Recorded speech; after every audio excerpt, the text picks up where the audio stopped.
Liar. Everywhere. On netrootsradio.com.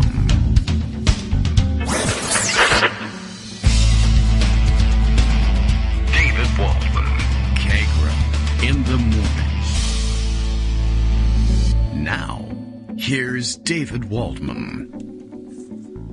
Hey, good morning, everybody. How you doing? It is Tuesday, January 25th, 2022. Time for yet another show. It being 9 o'clock. And, hey, happy birthday to my dad, everybody. Check it out.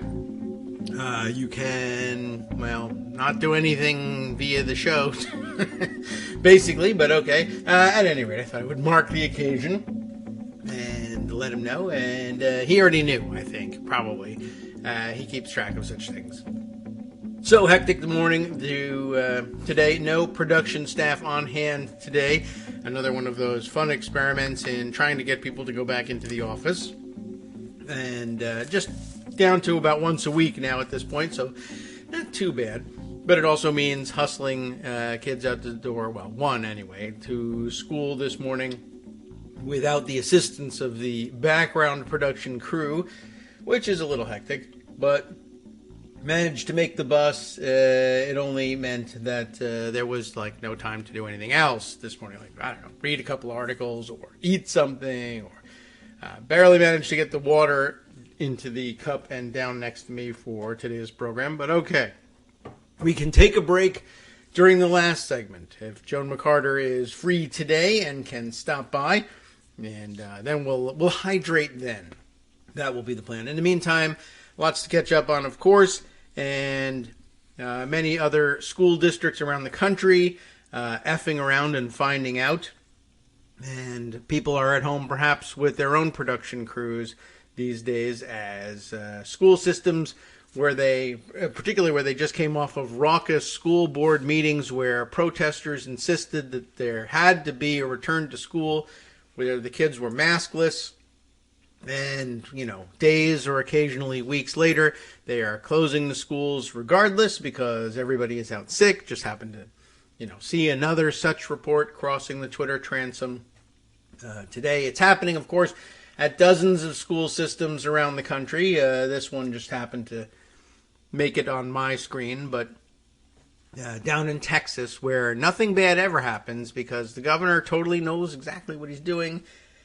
Just one of those things. Anyway, it occurred to me this morning, actually, in thinking about this stuff, especially with some school systems saying, well, we ought to return to online remote instruction in order to give our staff a chance to nurse themselves back to health or, and otherwise get back on their feet and get things under control, but not have the kids fall behind. Lots of protest about that as well. But I have made mention in particular of the past couple of days of the weirdness of watching, in particular watching, guys in tactical vests protest that they're all about, they want the mask mandates dropped because something children smiles, which I never really thought was a motivating factor for those kinds of guys. But on top of that, angry parents, although what's weird also, you'll find that there are lots of write-ups of angry parents showing up at school board meetings and screaming about mask mandates and vaccine mandates and CRT and everything else, only to find out that they are, I don't have any kids in the school system. I homeschool my kids, which is a point of pride for them. But nonetheless, they're there to protest how everybody else's kids are getting educated. Out of, I guess, some sense of weird sense of altruism about just how the school system should work. You could have that. Of course, I'm beginning to suspect that it's just, this is somebody who really, for whatever reason, dislikes the public school system for whatever their private reasons are. And so they take it out on the public school system every chance they get. They pull their kids out and, I guess that's standing up for principle, take their kids out and homeschool them, but then show up to protest public school curricula, which is really not an area of interest for you normally, unless, of course, you were saying you were trying to improve it to the point where you would be comfortable returning your kids to public school. And I'm sure you can come up with that excuse. Anyway, you very frequently see, I feel like you very frequently see these write-ups where people who don't even have a stake, currently anyway, in the public school system, they're protesting it nonetheless, and over masks and vaccines and anything else. And I think they're just taking whatever opportunity there is to take a shot at the public school system, with which they're angry for some reason, usually other than the reason that they say they're there protesting. Because, of course, if you tell the reporter that you're there for another reason, they say, well, I'm here for this story, and so I'm not quoting you. So you just say, oh, I'm angry about the thing you're here to report on. Okay, sure. But anyway, it occurred to me that a lot of these parents who say that they're upset with this stuff, but also are homeschooling their kids, that very often they're there protesting, don't close the schools, we can't close the schools.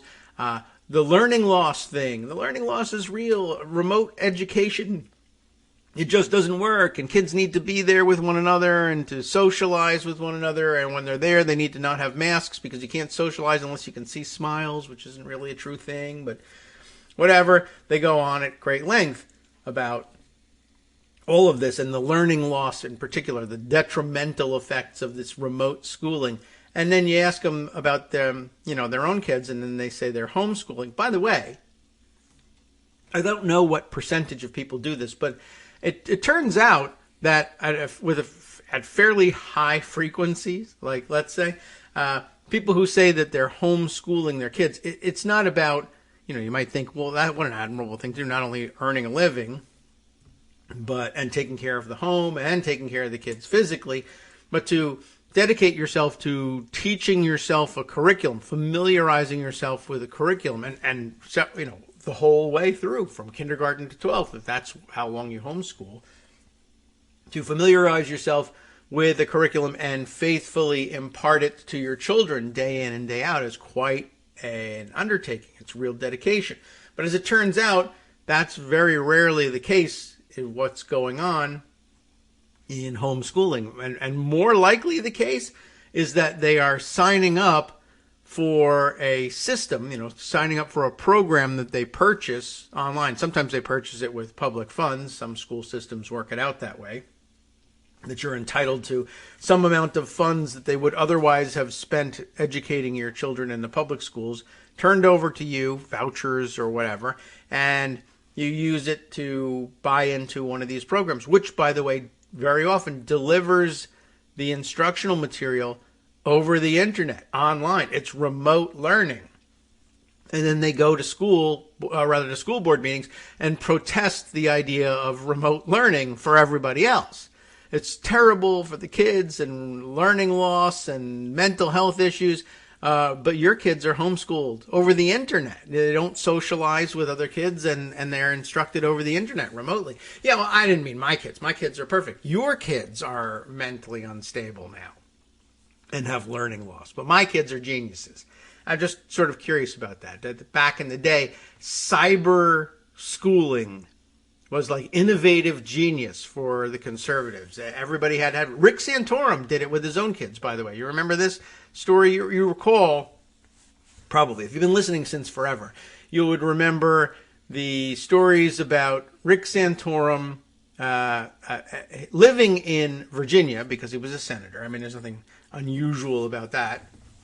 But living in Virginia, out this way, by the way, Loudoun County, and but maintaining a home, quote unquote, he owned a 3-bedroom house in Penn Hills, Pennsylvania. I think the house next door to his in-laws. They bought, and I mentioned it as 3 bedrooms because the Santorums had a large family. I don't remember how many kids they had, 6+ kids, I think.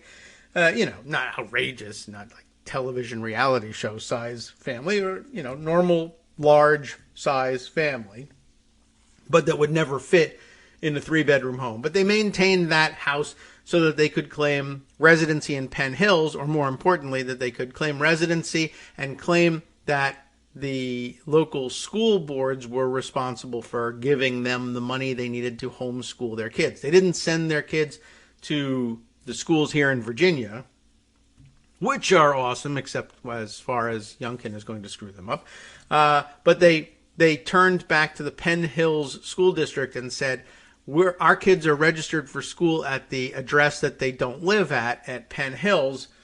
Give us the money, and we're going to enroll our kids. So they enrolled their kids in the cyber charter school of, I think, some sort of Western Pennsylvania consortium that was available for the people who were, siphoning off public dollars from the public schools there to homeschool their kids remotely via the internet. And it was a big innovation, and he was like, I'm on the cutting edge of homeschooling technology and yada, yada. And it was a big deal. Like, he was super proud of it for a while until, of course, he got caught and people expressed the opinion that they thought it was somehow cheating for him to be siphoning off Penn Hills tuition money, essentially. Even though he says, well, I pay taxes. He pays taxes on a house that's tiny that he doesn't live in so that he can pretend he's still a resident of Pennsylvania.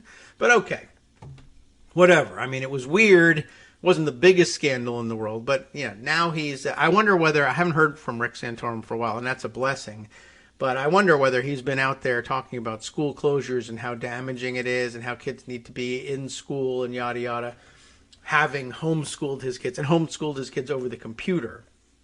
No less. I mean, how else do you attend school in Pennsylvania?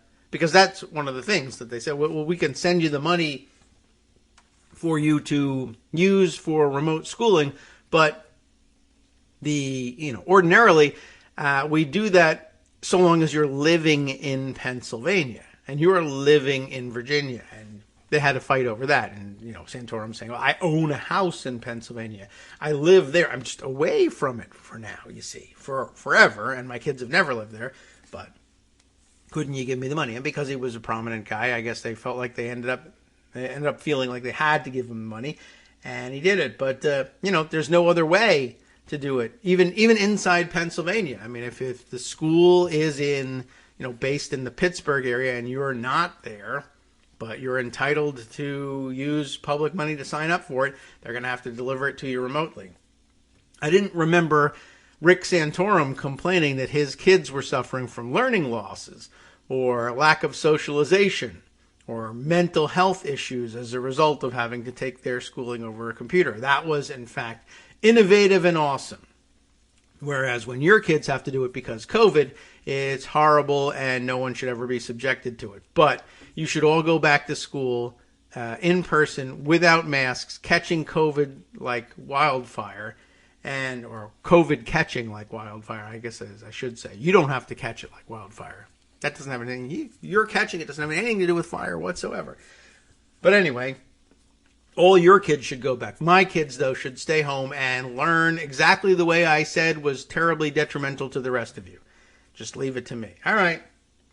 Anyway, I just found that kind of interesting, that was supposed to be a super awesome thing that conservatives were behind 100% when it was just them asking for public money to do this home learning remote thing. And now that everybody's in on it, well, now it just is terrible and we got to get rid of it.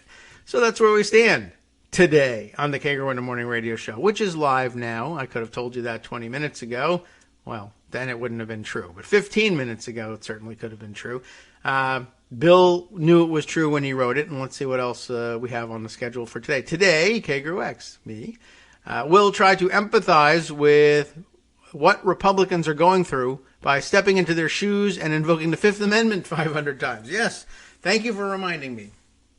A fun story from out of, where are we here? From out of hell. We don't really know. Let me pull up the Twitter screen here and scroll back. I think it was Michael Isikoff tweeting this morning. I didn't even realize he was a tweeter, but tweeting this morning that, I guess, is he at the hearing? There's a courtroom hearing. Maybe he's just monitoring it remotely, even though it will damage his mental health. A hearing for over the John Eastman emails, his emails about his crazy ass, but not totally crazy ass memo about how to upend and reverse the 2020 elections. And let's see, where's the one that caught my eye was, let's see, is this further down? He doesn't thread his tweets, so it's making it quite difficult. He doesn't understand that part. But the part that caught my eye, here we are. At a hearing on John Eastman's efforts to block the January 6th committee from getting his emails, Doug Letter, the House counsel, reveals that Eastman, the law professor who authored the memo on how Pence could block certification of the Electoral College vote, invoked the Fifth Amendment 146 times. Interesting. So a hearing on, I guess, ordering him to produce documents that he refused to turn over in, I guess he must have had an appearance before the January 6th committee at which he invoked the Fifth Amendment 146 times, which is your right constitutionally, and we can't cast aspersions about it if you're sitting on the jury, which I'm not. So therefore, aspersions cast remotely, cyber aspersions cast even. And of course, you'll recall, many of us will recall, that Donald Trump, who's peripherally involved in this hearing, by the way, that Trump has in the past insisted, of course, that, well, who takes the Fifth Amendment? Who pleads the Fifth Amendment? Guilty people. That's who. If you're innocent, what do you need the Fifth Amendment for? Mobsters plead the Fifth Amendment. And, of course, so do the people working for him, because they, too, are mobsters. And I did see other people pointing out in the same thread that Eric Trump apparently holds the Trump Circle record for invoking the Fifth Amendment some 500-plus times during the course of one of the many, litigations in which he was involved in the past. Anyway, so that sounds pretty interesting. Let's see, what else is mentioned here? Oh, yes. So at the same hearing, the lawyer for Chapman University, is that where Eastman teaches? I thought that, I don't know, for some reason I had, that he was a fellow at the Claremont Institute, so I thought maybe he was a teacher, maybe he taught at a professor teaching at Claremont McKenna, I guess. Is that the Claremont that we're talking about? Maybe not. Anyway, he teaches at Chapman University, and, I don't know, that sort of weird thing, I don't understand exactly what's going on out there. There's some weird West Coast college things where there's 5 mini colleges affiliated in one way or another, and I don't think I understand their structure there. Chapman University, it's well known and everything. I just don't know very much about it. But anyway, well, let's look it up. I'm just sort of curious about where it sits in relation to the rest of these. Chapman University, private research university in Orange, California, according to Wikipedia and whatnot. Let's see.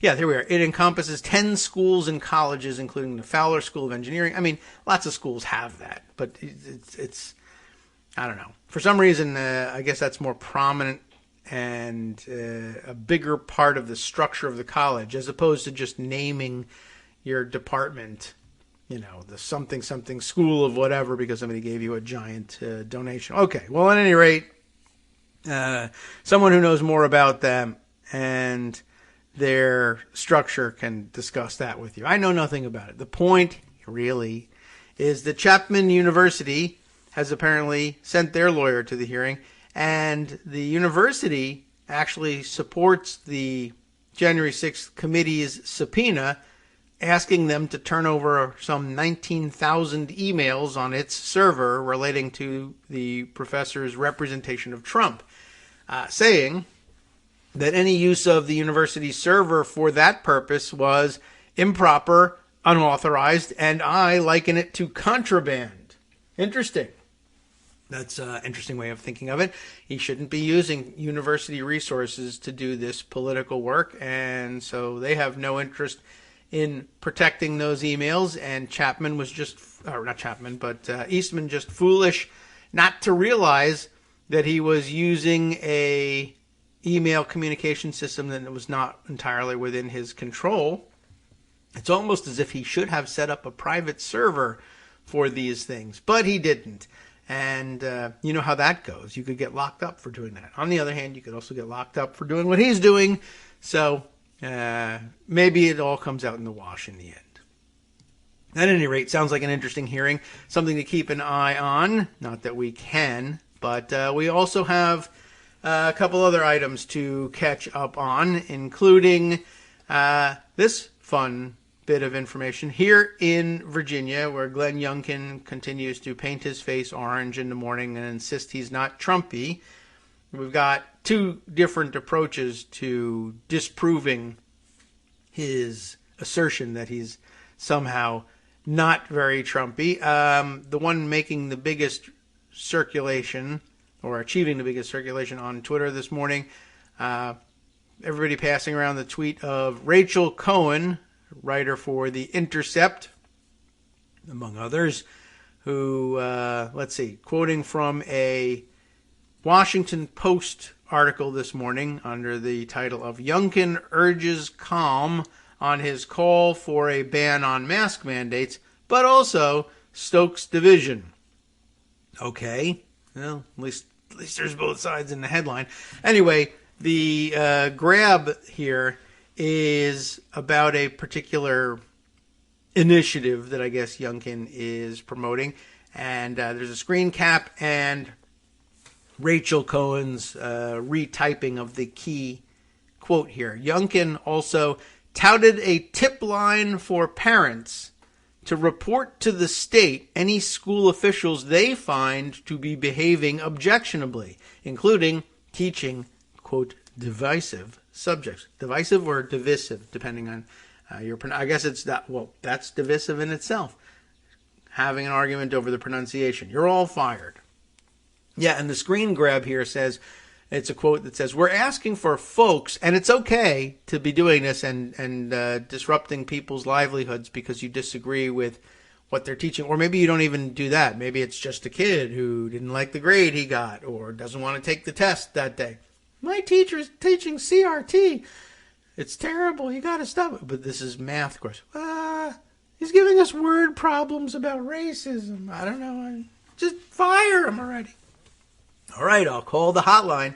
We're asking for folks to send us reports and observations, Youngkin said. Help us be aware of, ellipses, their child being denied their rights that parents have in Virginia, which is not a sentence that makes any sense, but you see where he's trying to go. And we're going to make sure we catalog it all, ellipses. And that gives us further ability to make sure we're rooting it out.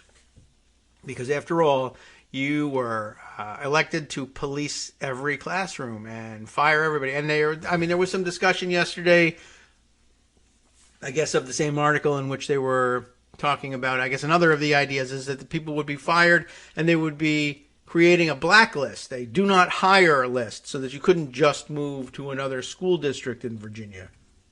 Now you have to flee the state in order to work as a teacher. But by the way, that's some sentence. Tell us if your child is being denied their rights that parents have. Well, when parents have them, then the parents have to be denied their rights. If children have rights, go ahead and say so. You can't have children be denied rights that belong to their parents. You know what I'm saying? Okay, well, fine. They'll straighten that one out in court. Should we take a look at the actual article that's attached to this? We got that one. And, of course, we have, I guess I would say, a companion piece from the opinion side. Surprising no one, but always welcome. Eugene Robinson chiming in under the opinion headline of, "We're already seeing what a mistake Virginia's voters made." Basically, the lead sentence says it all here. Virginians are discovering, a bit late, unfortunately, that there's no such thing as Trumpism light. Yeah. That's not, it's not a thing. True. All right. Well, why don't we start with the fact side article, because then that way that will be interrupted. And I won't feel so bad about interrupting the flow of the fact reporting as I will in interrupting the flow of Eugene Robinson's opinionating. Youngkin urges calm on his call for a ban on mask mandates, but also Stokes division. Illustrated here by parents, one of whom looks, strikingly like a little older Marjorie Trader Greene, actually. It's kind of weird. But they're holding signs, "Let them breathe," And then another one holding the sign that says mask off Monday. By the way, my son's report from his local high school, I asked him about that. He said, I didn't see anybody doing that. It wasn't obvious to me. So there certainly weren't any people running around protesting and making a big deal out of it. Anyway, let's see. Oh, this is interesting. I'm looking at, we're not going to get to this, obviously, before the break. I'm looking at this woman's sign, the one who looks like Marjorie Trader Green. They are at Woodgrove High School, is what it looks like, the partially blocked sign. But, I can see OODGRO, Woodgrove High School. I do see the Loudoun County flag flying in the background, so where are they? Yep, Woodgrove High School, Purcellville, Virginia, for a mask protest yesterday. And they're identified here in case you care to know who they are. They didn't mind telling people. Jean Ballard, she's the one that actually looks a little like Marjorie Taylor Greene, and Heather West, who doesn't. Anyway, Gregory Schneider and Laura Vozella covering it. We'll give you the lead sentence and cutout for our break. Virginia Governor Glenn Youngkin on Monday invoked the biblical call, what do you know, to love your neighbor, as school systems around the state struggled with strong reactions to his ban on local mask mandates. But the Republican also fanned the flames of partisan division in the face of court challenges and protests. Now, it's ironic that he's doing this outside. Thank God it's outside the high school, because if it was inside the high school and it was about partisan division, well, you could be fired. I should report him to the tip line. Can I do that? We'll give that a try as soon as they set that up. By the way, somebody had a great idea. I'm sure TikTok would love to get a hold of the tip line and fill that up appropriately. Anyway, that's an interesting way to start, right? The biblical call to love your neighbor. Love your neighbor by taking off your mask despite them asking you to please put your mask on because they're immunocompromised. I mean, talk about standing everything on its head. Well, all right. That, and of course, immediately taking to school grounds to teach a divisive topic like that. Should be ashamed of himself. Sup fam, it's your boy Darwin, aka Darwin_Darko, aka the most reasonable man in America, aka KITM's senior black correspondent. You might remember me from such recordings as Spacemen vs. Space Cadets and We Need to Talk About Joe Biden. Today, I want to bring you good news about that thing you've been struggling with. Do you suffer from giving too much of a damn? Do you turn on the series of tubes and find yourself outraged at the particular way some news organization strung some sentences together only to realize, nope, this is not some fictional hellscape? Well, guess what? You no longer have to accept the life of giving too much of a damn. You can do something about it, because even you, yes you, can be a show contributor. Now I know what you're thinking. Hey, Mr. Most Reasonable Man in America, I'm not some professional podcast talking guy. Don't worry about it. Do you have a smartphone or some other electronic recording device? Well, that's all you need. You too can have a segment where you can read us an important article and give us your take. Read one of your own original essays, or even just give us your commentary on something you'd like to share that's important to you. Fair warning though, side effects may include general punditry, having opinions and hot takes, getting stuff off your chest, and hearing your own voice. If your recording lasts longer than 5 to 7 minutes, please consult kagrox@gmail.com. That's KAGROX@gmail.com.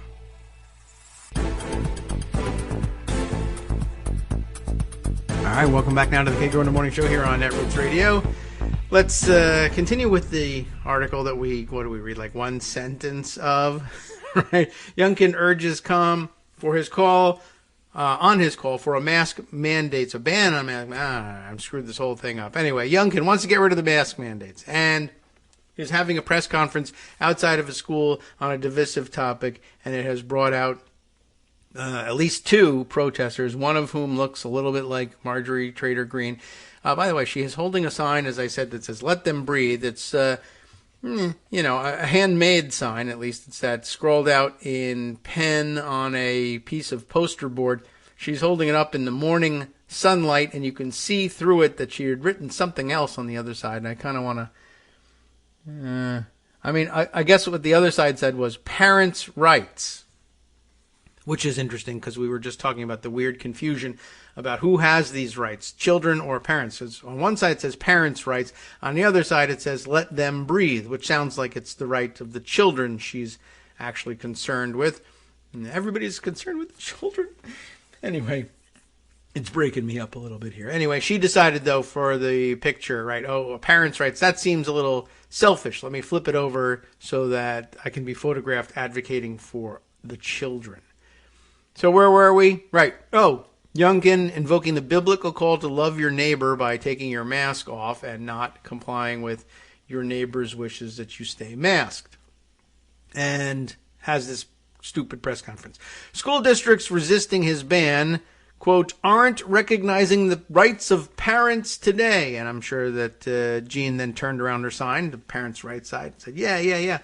Youngkin told conservative radio host John Fredericks, and I don't know whether he was on the site with him at the big rally. By the way, once again, just pointing things out, the governor of Virginia, of course, the seat of government of Virginia is down in Richmond. And the governor, I guess, is supposed to live there. I don't know whether you have to live in the governor's mansion. He lives in Great Falls, Virginia, which, part of it, a small, tiny slice of it is technically, I think, in Loudoun County. But I think he lives in the Fairfax County portion of Great Falls. So his home isn't here in Loudoun County. His government isn't seated here in Loudoun County. It's just that he made great hay over other issues besides masking in Loudoun County and spent the whole campaign beating up on Loudoun County. And then, as I've mentioned to you innumerable times, lost Loudoun County overwhelmingly, but not as badly as he lost his own home county of Fairfax, by the way. But when it comes time to hold this protest, I guess, actually, you know what I'm thinking?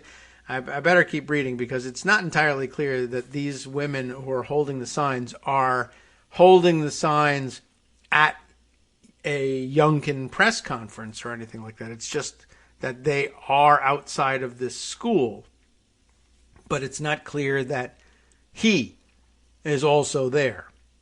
So maybe I've spoken too soon, but if he did, I just thought that was interesting that he would choose to have a rally like this or make a press conference in Loudoun County, to which he has no connection other than to say it is the county that I beat up on to ride to the governorship, and I'm going to keep beating up on them.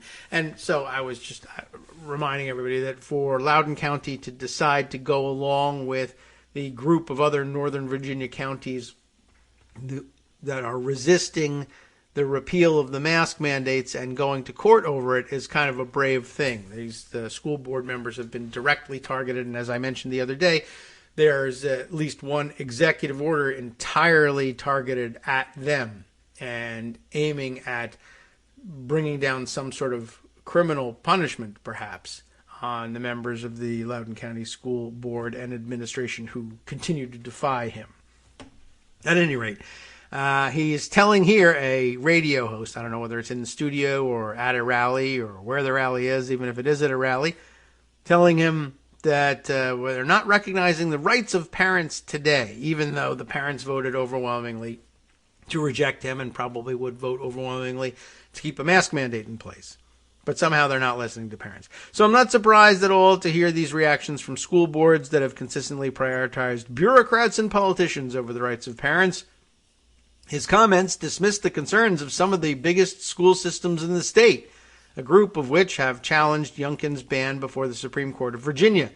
Those localities include the counties of Fairfax and Prince William and the city of Richmond, argue that a state law requiring them to follow federal guidelines to fight the coronavirus makes it necessary to require face coverings in crowded schools. It doesn't even get to the constitutional issue. With feelings running high across Virginia, Youngkin asked parents for calm after a woman in Page County was arrested. We talked about her yesterday.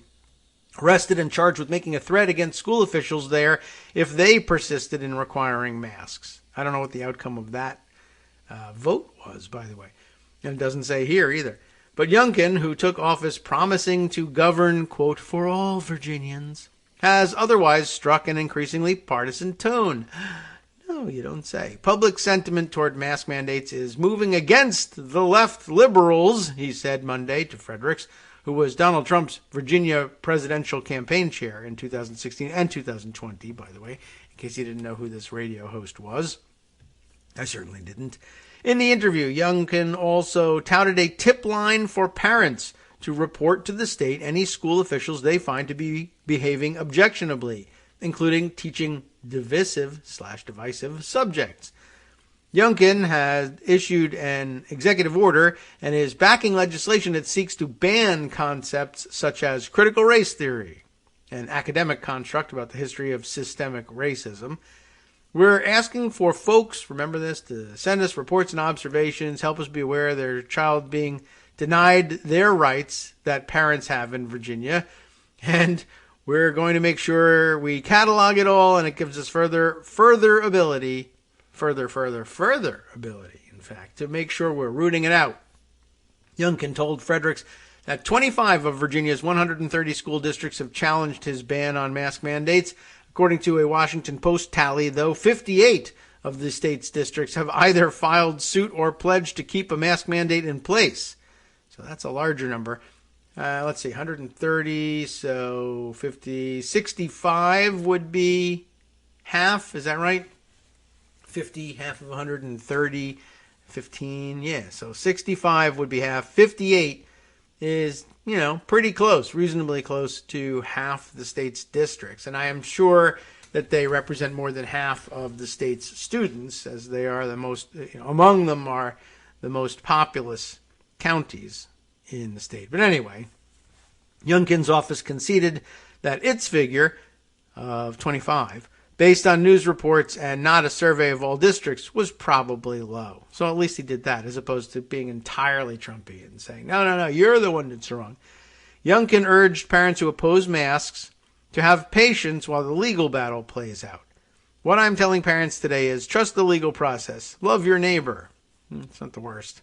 He told Fredericks this nonsense. Anyway, this is one of the moments where I know people might want to do some things that make a strong statement. So this is his way of telling people that they're very special and we love them, but they need to go home and be peaceful. Don't punch people or rip their masks off on Monday and say, it's against the law to wear masks from now on. The governor says so. But he could just, come out and say it. But instead, be patient, trust the legal process, love your neighbor. One of those moments where I know people might want to do some things that make a strong statement. And he really could be saying, remember that even if we get rid of the mask mandate successfully, the mandate is gone. But if people want to wear masks, you need to respect their rights and their option to do so at this point and continue to respect it, because after all, this is a campaign to get them to respect your rights. You're going to have to respect their rights too. Well, they didn't respect my rights when they made me wear a mask, and everyone knows that two wrongs make a right. Yeah, people could be reminded that that's not actually true. Let's see. Delegate Skylar Van Valkenburg. Wowie, wow. A Democrat from the Richmond area. A school teacher in fact, Richmond area school district that is bucking the governor's mask optional order, said Youngkin was trying to have his cake and eat it too, and you know how that goes, by urging calm while still stoking opposition to masks. Principals are already teaching classes because so many teachers and staff are absent because they are sick, and now they can't do that because they're spending their entire day on phone calls dealing with conflicts that the governor initiated, Van Valkenburg said. That's a good point. In an interview Monday with conservative host Hugh Hewitt, because Youngkin is all about diversity in the interviews he gives.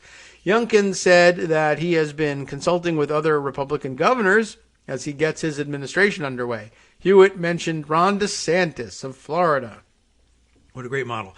And Mike DeWine of Ohio. And while Youngkin did not specifically confirm each, he said that it's been a great support network. And what we're seeing, of course, is states led by Republicans outperforming states who are led by Democrats. In what category? It's time to go. Sorry, we have to take a break. Okay, sure. So I don't know. For whatever reason, he wants to hide who he consults with, even though everyone knows. He's clearly saying, okay, yeah, I talked to Ron DeSantis and Mike DeWine. It was unclear what Youngkin meant by that comment, which came at the end of a discussion about mask mandates. If he was referring to masks, the data did not seem to back him up. Virginia, under Democratic Governor former governor Ralph Northam, has performed well against both states in coronavirus case numbers and deaths. On Monday, the 7-day average of new cases in Virginia was 985. It was 1,424 in Florida, while Ohio's number was slightly lower at 960. Both Florida and Ohio have 7-day averages of deaths per 100,000, higher than Virginia's. Ohio had 13 per 100,000, Florida had 6.1, and Virginia had 2.2. Youngkin's office declined to make him available for a follow-up interview. Youngkin's recent position on masks takes a harder line than he did shortly before and after November's election, when he said he would leave it up to localities whether to impose mask mandates. But now that he's won, that's out the window. Some Trump supporters were unhappy with that position, not taking yes for an answer, including Fredericks, who now says he is pleasantly surprised by Youngkin's firmer stance. He's Trump in a red vest, Fredericks said, by the way. Remember, can I just stop here for a second? So this is the conservative host saying he's Trump in a red vest. And I don't even know if his vest was red. I can't remember. But anyway, it doesn't matter. He's Trump in a red vest. You'll recall, of course, during the election that if Democrats said, he's Trump in a red vest, the write-up in the papers was, here go the Democrats again trying to tie him to Trump. Oh, Trump, Trump, Trump. What do you have to say for yourself? What's your positive agenda? Stop tying Youngkin to Trump. He's not Trump. He's conservative, sure, but he's for the kids. He's for the children and the suburban moms, and he just wants parents to have rights. Stop saying he's Trump. Oh, he won? Hey, he's Trump, everybody. What do you know? But not the reporters. They're not the ones saying he's Trump. They're saying someone else is saying he's Trump. And we're not saying that they're idiots for saying it either. That's kind of weird and interesting. But that's what Fredericks said. Trump in a red vest. That he says in an interview with the Post after he had Youngkin on the air, referring to the governor's ever-present fleece vest while on the campaign trail. By the way, what's he hiding under that vest? Has he got circulation problems? Is that why he's constantly cold? Someone please tell me. Anyway, it's exceeded everybody's expectations. From the beginning of his campaign to the Saturday he put his hand on the Bible and took the oath of office. I was his biggest skeptic, says Fredericks. And now, 2 weeks into his administration, I'm his biggest supporter. Because something. Fredericks credits Youngkin's new stance to a post-election backlash from Trump voters who had turned out in record numbers in rural areas to give Youngkin his 2-point victory. He got blasted by the whole Trump ecosystem base, Fredericks said. If he wants to run for something else or keep his coalition together, you simply can't alienate us. So, it was not even by choice that he's become so Trumpy. He was simply forced to by events on the ground. It's very sad and beyond his control. Eugene Robinson has a bit to say on the same topic.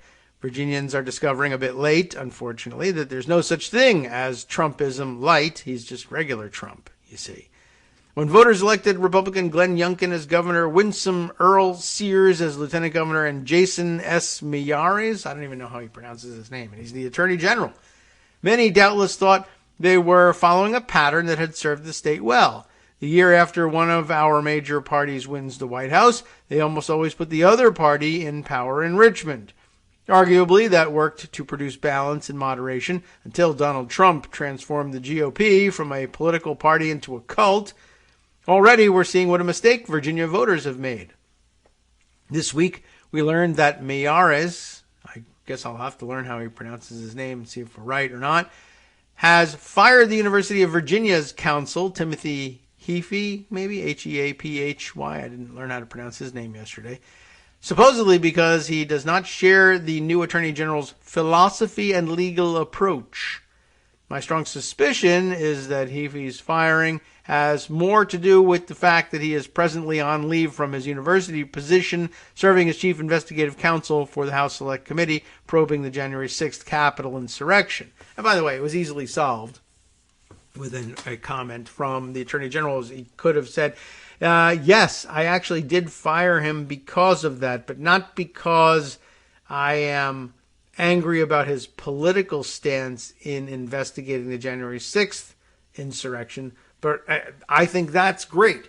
I just don't think that the University of Virginia can function day to day with an attorney, a general counsel, who's on leave doing a very important job that demands all of his time in Washington, D.C. And we need another one.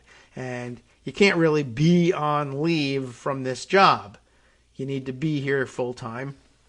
And I gave him the choice, and he chose the committee, and I respect that, and we need another attorney. That would have actually been a great way to do it. But no, he has to be very Trumpy about it instead, I guess. I don't know. I haven't read any comments from the Attorney General about why he did it.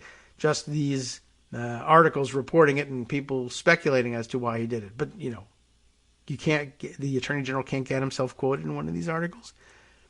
Anyway, to the Trump cult, January 6th, 2021, Robinson continues, was no more than what former Vice President Mike Pence has called one day in January. To the rest of us, and to future historians, maybe, it was an unprecedented violent assault on the citadel of our democracy and an attempt to prevent the peaceful transfer of power. Surely, Virginia's chief law enforcement officers should praise a staff member. Counsels for the state's public colleges and universities are technically assistant attorneys general, apparently under our system here, who uses his time and expertise to learn the full truth of the events of January 6th. Republicans who previously held Miyares' post might have done so, but that was before the GOP lost its mind. Youngkin, who squeaked into office, don't forget that, with a 2-point margin of victory, campaigned as an unthreatening, fleece-wearing suburbanite who was the soul of moderation. Political analysts saw his refusal to break with Trump or forthrightly deny the former president's big lie about the stolen election as a mere tactic, not an indication of how he would behave as governor. But Youngkin's first week in office showed him to be a Trumpian culture warrior. He immediately issued an executive order banning the teaching of critical race theory or any inherently divisive concepts in Virginia schools. Because critical race theory is not actually being taught at K through 12 public schools in the Commonwealth, the order could only be an attempt to ban the accurate teaching of African American history, which necessarily covers slavery, Jim Crow repression, lynchings, massive resistance to school desegregation, systematic discrimination, and persistent disparities. If you teach black history without bringing up any divisive concepts, you're not teaching it at all. Youngkin also issued an order banning mask mandates in Virginia's public schools, although during the campaign he said whether to require masks in schools would be left to localities to decide. On Monday, 7 school boards filed suit in an attempt to block Youngkin's orders, saying that the governor is trying to usurp local control of the schools. Parents in Chesapeake have also sued to block the order. According to the Post, at least 58 of the roughly 130 school districts in the state say they'll continue requiring students to wear face coverings. Late last week, Youngkin issued a statement telling parents to, quote, listen to their principal and trust the legal process on the question of masks. Politically, he seems to want to have it both ways. But his lieutenant governor, Earl Sears, that is to say, Winsome Earl Sears, I guess she's adding the Earl back into her name, that's fine, offered more definitive words to the Trumpist base. Appearing on Fox News last week, she said Youngkin, quote, could withhold some state funding from school districts that defy his order and continue to require that students be masked. Another of Youngkin's early initiatives was to expand the duties of the state's chief diversity officer to include acting as an ambassador for unborn children. More diversity. Yes. Okay, I see. We include people who have been born and people who haven't. That's diversity. Thus ticking the right to life box on the list of culture war issues, and he pledges to seek tougher voter ID requirements in the name of election integrity, though he acknowledges there was no material fraud in 2020. The first days of Republican executive rule in Virginia should be a lesson for independent voters, like the ones who voted for President Biden, giving him a 10-point win in the state in 2020, then turned around and voted for Youngkin. Youngkin, Earl Sears, and Miyares might look like something new, fresh-faced and laudably diverse, but so far, at least, they act more like members in good standing within the cult of Trump. Someday, I hope, the Republican Party will escape the grip of a certain angry pensioner in Florida. Until then, don't be fooled and don't give them your votes. Well, I agree. Okay, but it's an opinion, you say. Let's see. Can we add one more roundup to our roundup? How about that? From Judd Legum's Popular Information newsletter, he shares some writing credit on this piece with Tesnim Zakaria and Rebecca Crosby. The title here, 2022, The Year of the Thought Police. And we mentioned earlier Ron DeSantis as a model for Youngkin. We mentioned it yesterday, too, when Greg brought it up. And his photo illustrates this piece here, which begins, for years, people on the right have complained about the supposed left-wing assault on free speech. We talk a lot on this show about the threat to free speech. It turns out it's very real. Tucker Carlson said on his Fox News program on December 18th, 2019. Carlson was upset because, on a previous show way back when, he had claimed that immigrants were making America, quote, poorer and dirtier. Many people, including those on the quote-unquote left, found his comments offensive and racist. As a result, some of Carlson's advertisers decided they would not like to be associated with his show any longer. Carlson said the, quote, American left will, quote, scream racist on Twitter until everyone gets intimidated. What he's describing is not an attack on free speech or on the First Amendment, but free speech itself. Carlson is free to go on his show and say that immigrants are making Americans dirtier. Others are free to criticize Carlson's remarks as racist or decide they don't want to do business with him any longer. Critical tweets and the free market don't threaten anyone's First Amendment rights. The First Amendment, which also applies to states, begins, Congress shall make no law, ellipses, abridging the freedom of speech. In other words, Carlson losing a few advertisers is not a threat to the First Amendment. No one tried to pass legislation prohibiting Carlson from being a bigot on the air. But the government passing laws restricting what thoughts or ideas people can express is a direct attack on constitutional rights. Today, Republican state legislators are proposing legislation to restrict what teachers can say in their classrooms. This trend started in 2021. 10 such bills have already become law, but has dramatically accelerated in the first few weeks of this year. A new report by PEN America, I don't know what PEN is, but they found that in the first 3 weeks of 2022, 71 bills have been introduced or pre-filed in state legislatures across the country to restrict the speech of teachers. That's right. Remember, meatpacking industry and securities need to be allowed to self-regulate. Teachers must wear body cams and be under 24/7 surveillance with a tip line to turn them in, lest they say something divisive to somebody or mention a topic that somebody else thinks is divisive. That should be enough. Or you just don't like them and you call up and say, they're teaching critical race theory, just to get at them. By the way, they've hidden the ball a little bit here. This is a weird construction, the way things are pointed out. Yeah, the trend did start in 2021. As soon as people started hearing about critical race theory, they started filing these bills to oppose it because the election was coming up.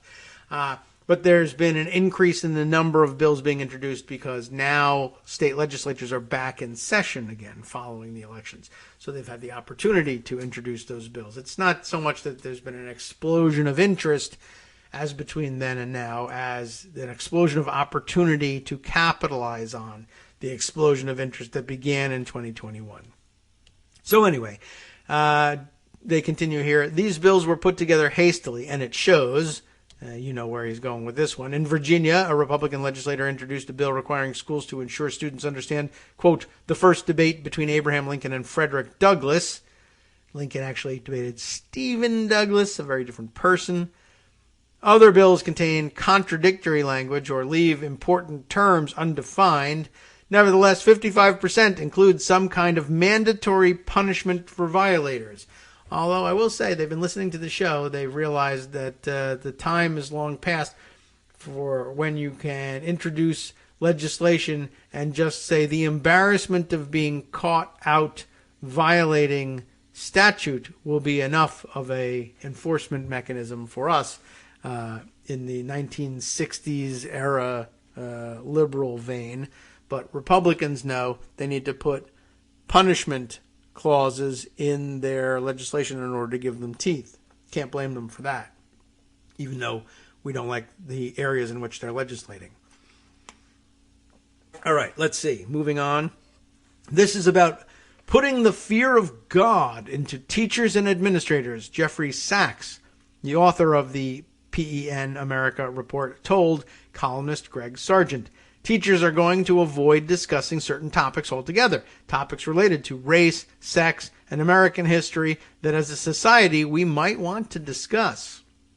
In fact, there was a story yesterday, maybe it was from down in Florida, Texas, someplace crazy, or was it someplace normal? I can't remember. Where a professor who was scheduled to give a speech on such topics to teachers, continuing teacher education, not even to the kids, ended up canceling the lecture for fear that it might be adjudged to have violated this new law, even if it's not in place yet, wherever it was. I'll have to dig that story up. Although I guess making a note to myself at this point, probably, we'll see whether it works. But let's see. I put in my note, speech canceled. And circle that and see if I can come back to that and find that for you. You've probably seen the story on Twitter yesterday.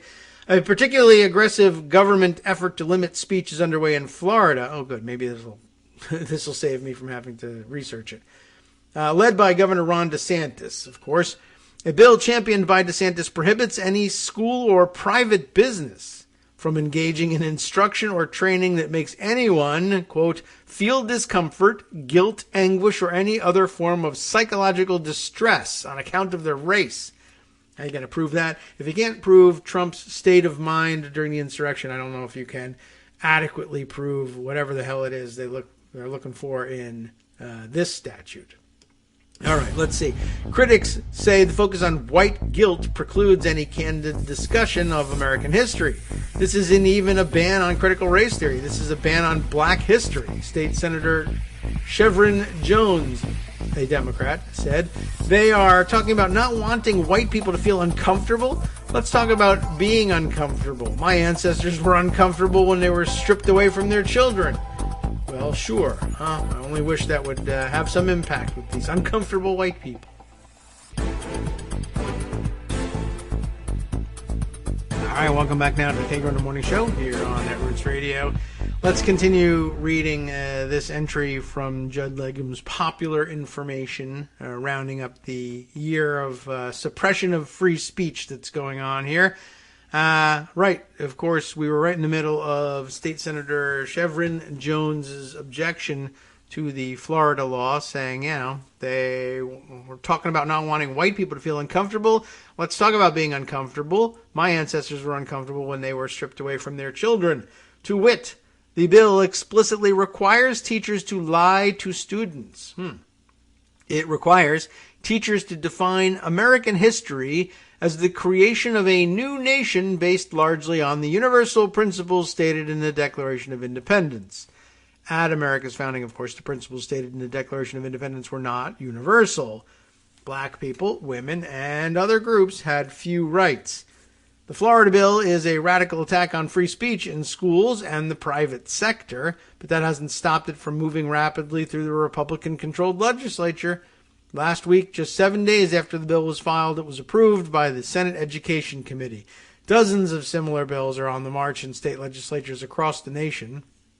Missouri currently has 19 bills seeking to restrict the speech of teachers and school administrators, the most of any state, according to PEN America's Educational Gag Order Index. PEN or PEN, I don't know how they say it aloud.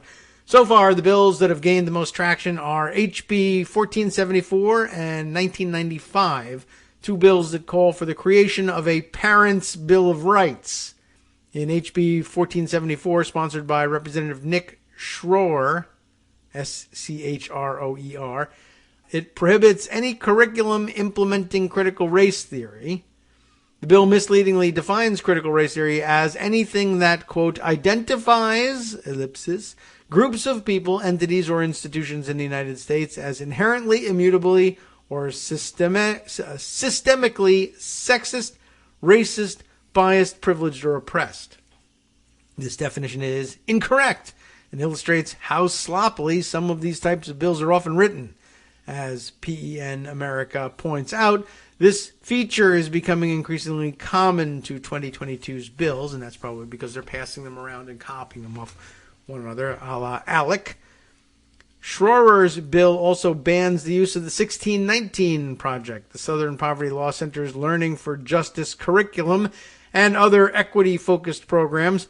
Notably, of the 19 bills introduced, at least 5 explicitly prohibit teaching the 1619 Project, a history of the nation which was produced by the New York Times and won a Pulitzer Prize.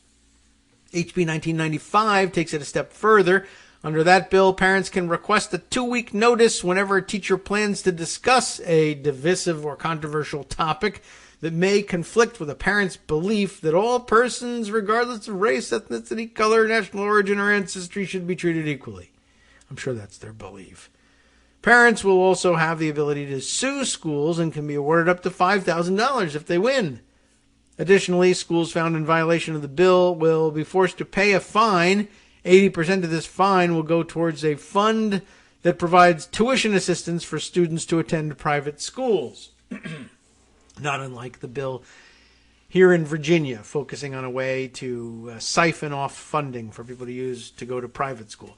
Other bills have been introduced in Missouri's state legislature include one that requires teachers to, quote, promote an overall positive, unquote, history of the United States, and one that prohibits teachers from advocating for or compelling students to adopt or affirm certain ideas related to race, sex, and related categories. Another bill targets higher education and was introduced by a lawmaker who told Politico his priority this legislative session is to, quote, shut down critical race theory in Missouri. Everybody's highest priority, I'm sure. Yeah, looking back, just sort of looking back at that second one, the one that prohibits teachers from advocating for or compelling students to adopt or affirm certain ideas. Okay. Anyway, let's see, continue on here. Legislators in Arizona propose amending state constitution to ban CRT. It's risen to a constitutional level already. That's pretty quick for something they can't define. 3 bills have been introduced in Arizona this year that would ban various discussions of race in schools.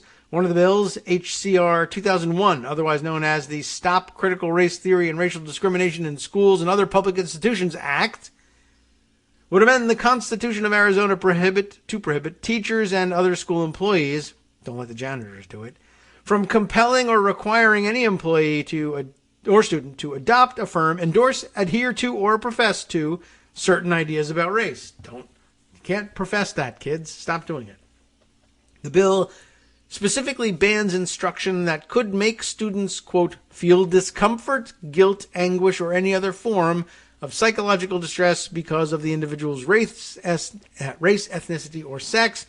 The purpose of the bill states that slavery, legal racial discrimination, and racism are inconsistent with the founding principles of the United States, despite the fact that all 3 were written into the Constitution as enacted by the founders.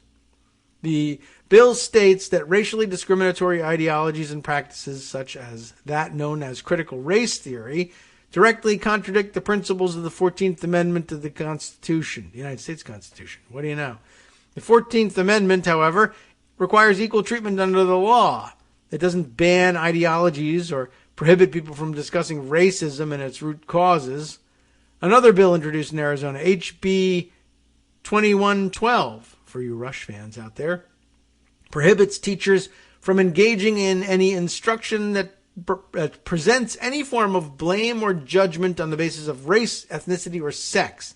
It's unclear what specific kind of instruction would violate the prohibition. Of course, most of these things are aimed at saying that slavery was a white institution used against blacks to keep them in bondage and involuntary servitude. Oh, but I feel bad about that because I'm white. Well, that's really that's really more of a you problem than a me problem.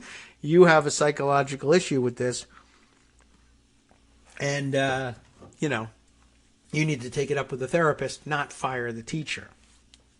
Anyway, nevertheless, teachers who violate the ban would be subject to disciplinary action, including the suspension or revocation of the teacher's certificate, as the state board deems appropriate.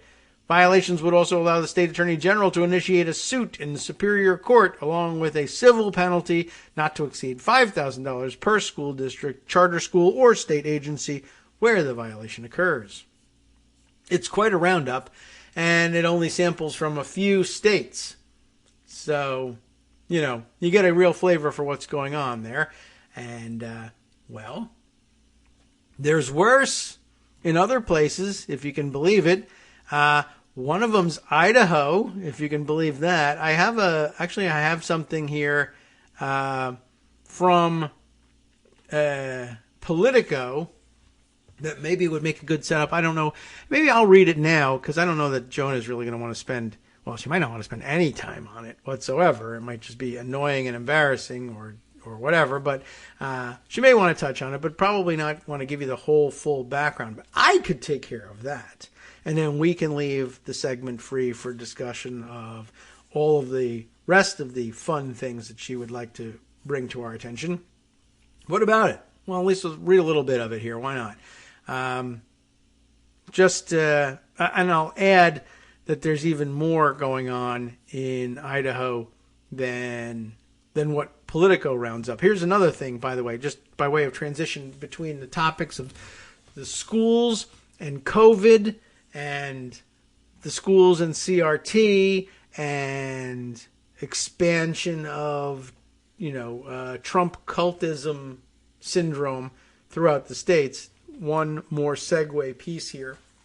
I just happened to see being tweeted around, I guess, Melissa Davlin, who is identified here on Twitter as host and lead producer of Idaho Reports on Idaho Public Television, which is Idaho PTV. I guess it's a public television. I haven't clicked through to see if that's the case, but PTV makes me think that's what it's about. But when you're reading it all as one word here and you're not entirely sure what you're doing on the fly here, and you're like, Idaho TV. Oh, Idaho PTV. Yes, okay. Melissa Davlin commenting on the tweet of Katya Stepovich, who I guess is likewise a Idaho based television reporter. So breaking news that Katya reports here is that West Ada schools, ADA, that's the county, right? That's isn't that Joan? Is that your county where Boise is? Just passed. Is that right? I don't know. I didn't check that. I'm not familiar with all the counties in Idaho. Well, just check that out, by the way.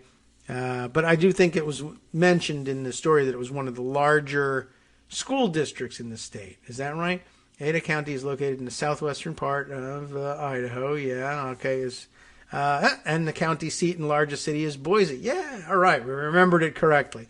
Whether we pronounced it correctly is another story, and Joan can tell us about that. But Katya reports that the West Ada schools just passed a motion 3-2 to remove their COVID-19 exposure emails to parents. It's not a mask thing. It's even worse. So parents will not be informed when a kid in their child's class tests positive. Melissa commenting on top of that, the largest school district in the state will no longer inform parents and guardians of COVID-19 exposure in their kids' classrooms. The same day that IDHW, what are we talking about? Idaho. All right. Well, we'll figure out what that is. IDHW declared, health workers, maybe, or hospital workers, the system, I suppose, IDHW, declared crisis standards of care for Ada and 17 other counties. So in other words, they're experiencing a huge spike in coronavirus cases. I guess maybe the Omicron wave finally making its way there. spiking the situations in Ada and 17 other counties. And forget the mask thing. Now they're not even going to tell you anymore whether there was COVID in your kid's classroom. By the way, do you remember like about 15 seconds ago when the Republican demand was for transparency in the classroom, that teachers, lest they mention the words critical race theory at some point during the year or say anything about race at all or tell you what color slaves, generally speaking, were, can't have that. And you have to wear a body cam, and we need surveillance cameras inside the room to make sure that you don't, plus the right to be able to, one, personally report you to the authorities if our kids say that you said anything divisive in your teaching, and two, we need to see your lesson plans ahead of time, and three, we should be able to sue the school system and recover cash, plus get you fired and added to a do not hire list throughout the state. All of that's true, but we aren't any longer going to recognize your right to find out if there was actual COVID in your kid's classroom. We're not going to notify you anymore. So that way you can't possibly check or test yourself or isolate or close the school by worrying about coronavirus. You're just going to have to sit there until you either collapse or die from it or whatever. That'll be your first notice. That's your transparency. You just sit there and wait to get sick. And if you do, you do. And by the way, you better come to school anyway. And if you don't, you don't. Well, I guess that's the sort of thing that you might expect to see happen in a place that's as weird and wrapped up in its own internal fights among Republicans as Idaho actually is. This is an interesting premise for an article here from Politico. Why there's a civil war in Idaho inside the GOP. Now, that serves dual purposes here. One, it tells you where you're looking, and two, it reminds you that the civil war that's going on here is, in fact, inside the GOP. If you look at the picture of, I don't know, some event somewhere, they're all, pretty much looking the same here with Trump flags and guys hanging out with their AR-15s on slings, wearing tactical gear because you never know when you need to blend in to a crowd of suburban women who look like trees, I guess. I don't know why. It doesn't make any sense. Anyway, here they are with their guns, looking sternly at the camera and, illustrating this fun piece in Politico. Eric Siciliano, I'm going to give that pronunciation to it. Siciliano. I guess he's, I don't know, is that Scigliano. Reporting Dateline here from Star, Idaho, which I guess is up north, I think, if I recall the reporting correctly. The Republican primary for governor was still months away, but the packed City Hall chambers of this Oregon Trail town 18 miles west of Boise. Oh, okay. Later on, they must mention the northern part of town. So this is 18 miles west of Boise, not that far away, and down south instead. I forget what mention there was. I skimmed this story last night. Something kicks back up to the north later on. 6 candidates, 2 each for governor, lieutenant governor, and secretary of state, had accepted the invitation from the County Republican Women's Club to make their case to the 75 or so citizens who filled the folding chairs and stood at the back. Cowboy hats outnumbered face masks. Fun event and stat. The stakes in Idaho's primary, it's its own right, state in its own right. Come on, learn the pronunciation.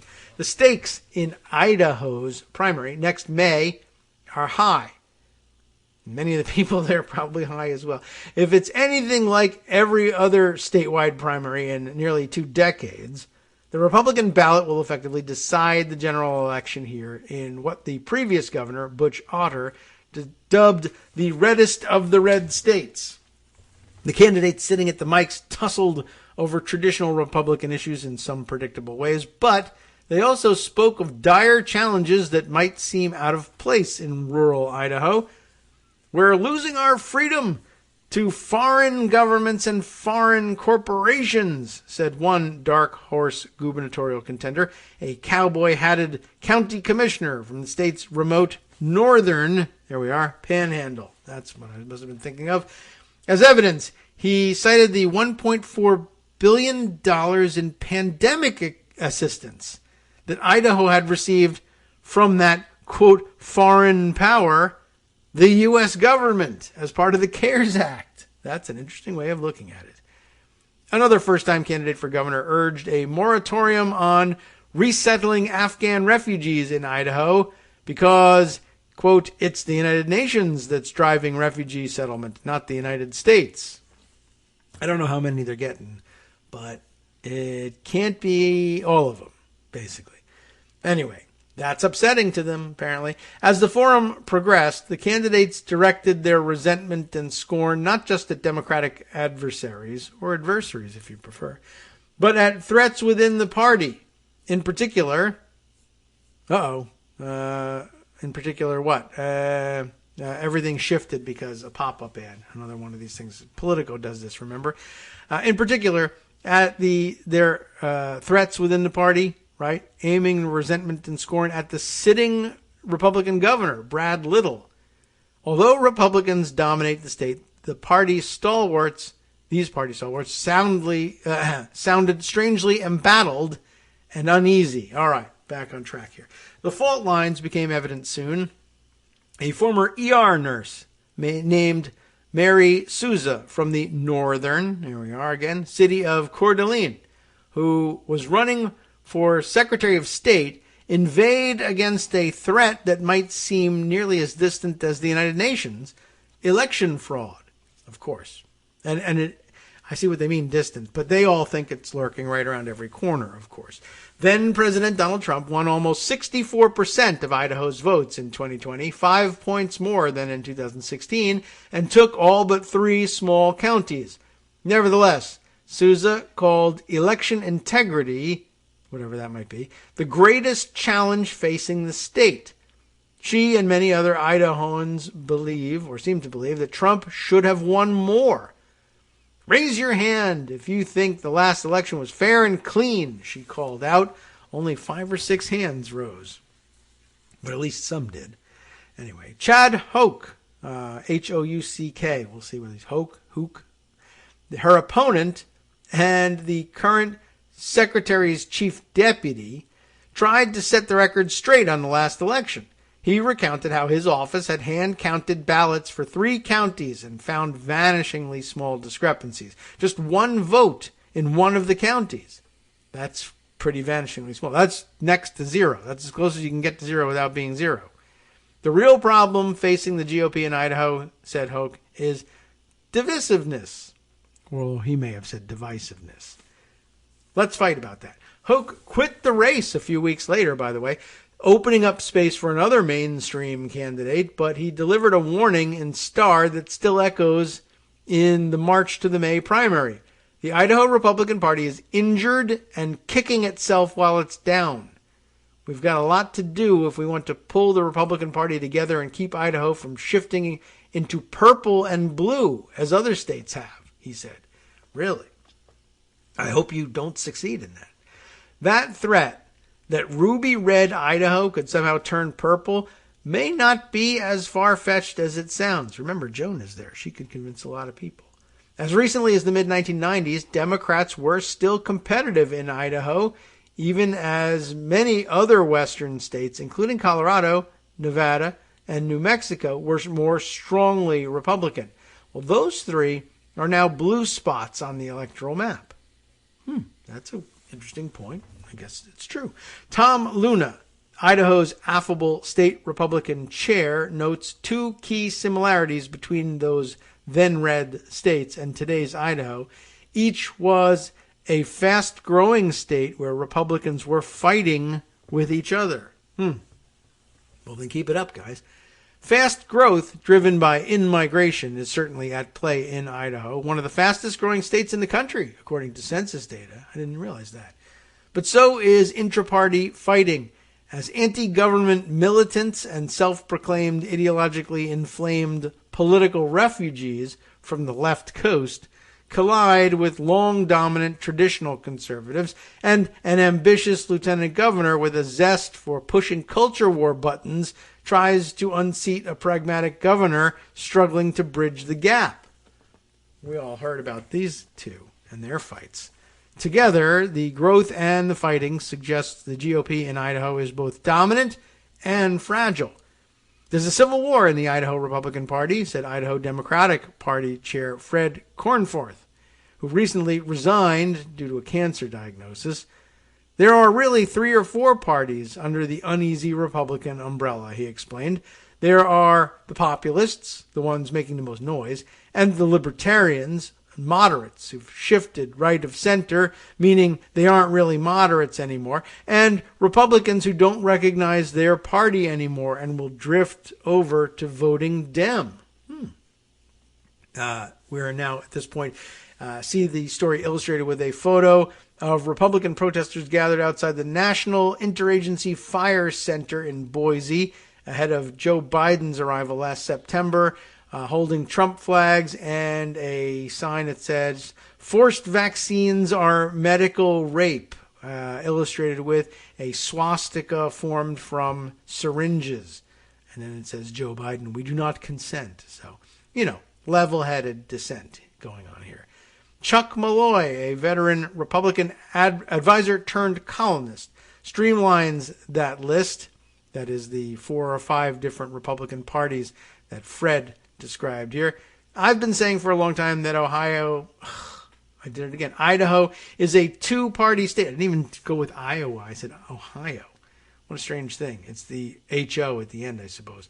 I've been saying for a long time that Idaho is a 2-party state, he told me. The Republican Party and the more Republican Party. Republican Chair Luna dismisses the term civil war, but acknowledges that after more than 2 decades of Republican dominance, dissatisfaction is rising within the ranks. This will be a primary like we've never seen in Idaho, he said. A little Trumpy there. Like we've never seen before. 2 of the heaviest hitters in the Republican primary races, Governor Little and estranged Lieutenant Governor Janice McGeachin. I learned later on in here that it's pronounced McGeachin. It's spelled McGeachin, but it's pronounced apparently McGeachin, who's challenging him for the top job, weren't at the state forum in Star. Little hasn't yet declared his candidacy for re-election, though he's raking in campaign contributions, and McGeachin's spokesperson told me she was traveling around the state. Nor was the other nationally prominent figure in the governor's race, Ammon Bundy, the sagebrush rebel and serial occupier of government facilities. That's because he's not a registered Republican, or at least wasn't when the invitations were issued, a host told me, and he still isn't. In a way, Idaho's 2022 election season began in January of 2019, soon after newly elected Governor Little and Lieutenant Governor McGeachin took office, when she launched what would become a campaign to upstage and undermine Little each time he left the state. Remember this? And here's the note here. McGeachin, pronounced McGeachin, started by posting a photo of herself posing in front of the state capitol with 2 members of the 3 Percenters, the militia movement named for, everything moved now. The militia movement named for the debunked claim that just 3% of colonists fought in the American Revolution. She even swore several of them into the ranks and followed up by appearing with members of the John Birch Society and other far-right groups. In the spring of 2020, when the novel coronavirus that she said may or may not be a pandemic hit, McGeachin loudly opposed Little's emergency stay-home and business closure orders. She blasted federal economic relief measures, but accepted forgivable paycheck protection loans for the transmission shops she and her husband own in Idaho Falls. In May of 2021, days after announcing her run for governor, McGeachin escalated. When Little left the state, remember this, she issued a sweeping executive order banning mask requirements, which he promptly rescinded on his return.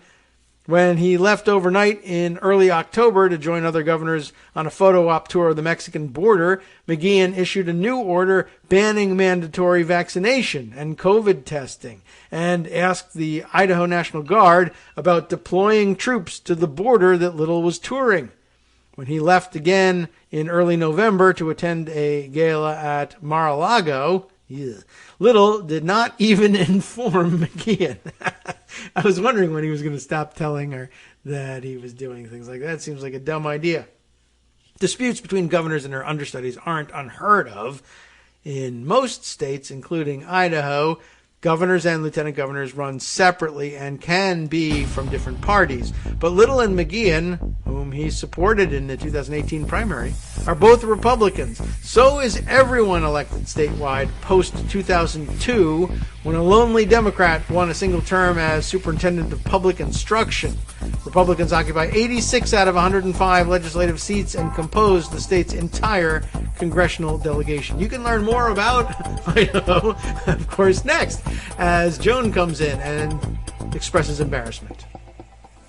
Hi, it's me, David Waldman, the same guy who was just talking to you a second ago. Our Patreon subscription drive is still going strong, with over 175 monthly donors who help keep us on the air. If we've helped keep you going during the pandemic, why not return the favor and help us keep going so we can all be together for the next disaster? Patreon.com, Patreon.com, makes it easy to make secure, recurring monthly contributions to support our show. Patreon.com/KagroX gets you straight to our donation page. Maybe you'd like to thank us for keeping you sane during the Trump era. Maybe you're looking forward to in-depth explanations of what's going on in the Biden administration.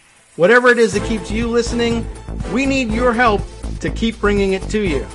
And hey, if you happen to prefer using PayPal or even the Square Cash app, we're up and running with those options too. Thanks again, everyone, for all your support. We literally could not do this without you. You probably know Idaho is like the fastest growing state in the country. Just learned that. It's not blue people moving here. Oh, well, that's too bad. All right, well, we are back, and everybody knows that, and I don't think I have to tell everybody what they're listening to. They're here for a reason, but now the reason is you and not me. And Joan McCarter joins us. She actually could tell us a lot more, I'm sure, about Idaho. Certainly more than Politico could tell us about Idaho. But I thought it was an interesting reminder of what's going on there, and but I think we can probably set the record straight.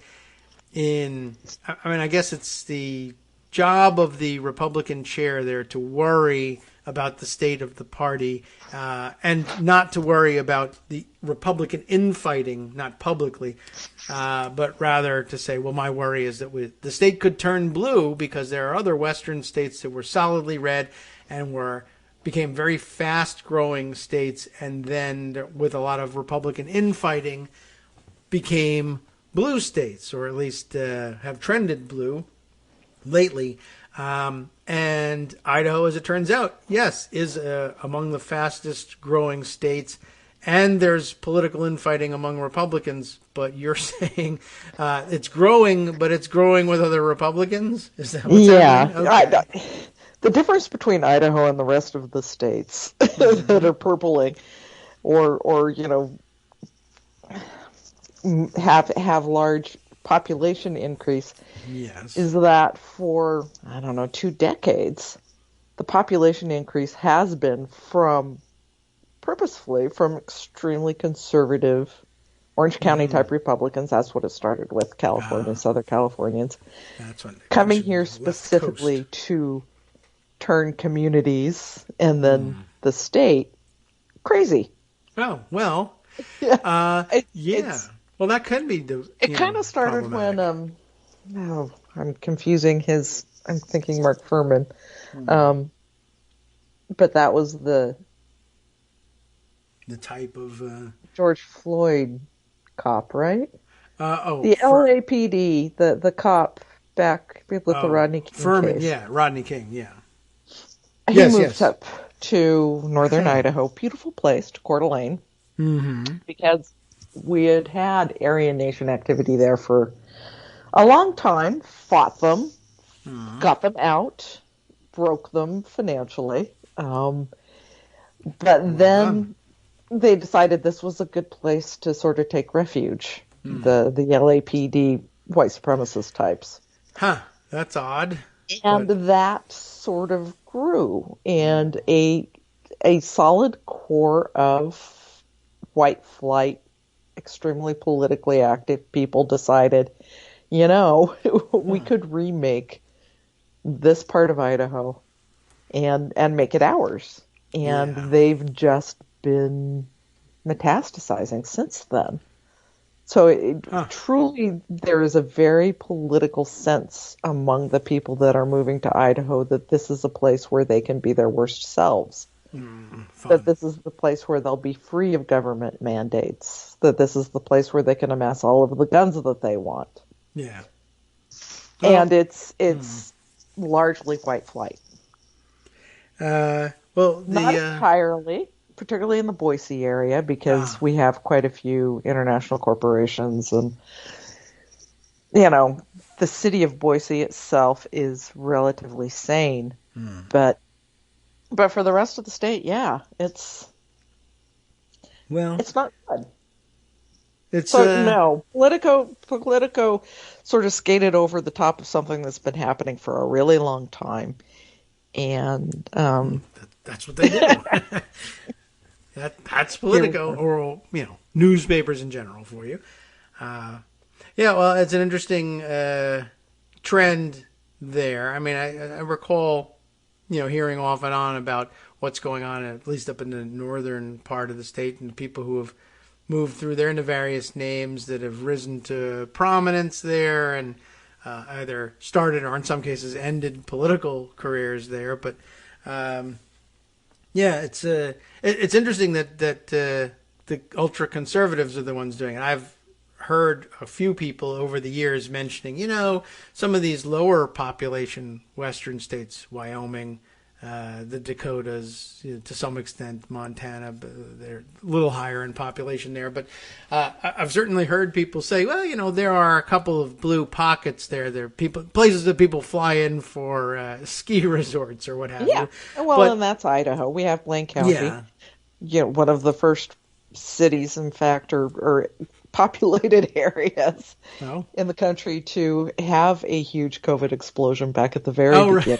Right. Yes, that's right. Because people were escaping it and taking it to them, this poor little community of resort workers who can barely afford to live. Yeah. There's certainly pockets around, but I've heard people talking in the past about, if there really was a concerted effort to do something like this on behalf of Democrats, if Democratic-leaning, liberal-leaning people just migrated, not even that massive of migration, but you could plant yourself in some of these western states, and with the movement of 200,000 people, which is a lot of people, but I mean, not for if you're moving from out of, say, the giant blue cities of the coasts, right? And moving them there, you could actually possibly turn a state like Wyoming blue and grab 2 Senate seats while you're at it. I mean, it would be a massive undertaking. And we think, you can't really engineer that kind of mass movement. Although it turns out you can engineer it. You got to be a Republican to do it. Idaho has always been on the kooky end. It's there again. Traditionally. Yeah. So at least we were there ready to turn. Montana, not nearly as kooky. Smaller population in Montana, too, than in Idaho. Wyoming also has a much smaller population. Yes. I mean, tiny in Wyoming. It's crazy. But they do have the 2 senators. They have the 2 senators. And, Idaho. Yeah. Well, okay. I say stay there and fight. So, anyway, I just thought it was easy interesting for you to say. Yeah, I know, right? You take care of that for me, would you? Thank you. I'll be here. I got my own fight. For the Boise Independent School District, it has, because it is the independent school district, if I recall correctly, it predates statehood. Oh, okay. because we had Boise before the state was a state. So anyway, Sure. my little blue island stays a little blue island. The independent school district of Boise can do things like mask mandates and informing parents when children are exposed and things like that. That's a nice note. The suburbs that are the problem here with that. Ada County, West Ada. Yes. County.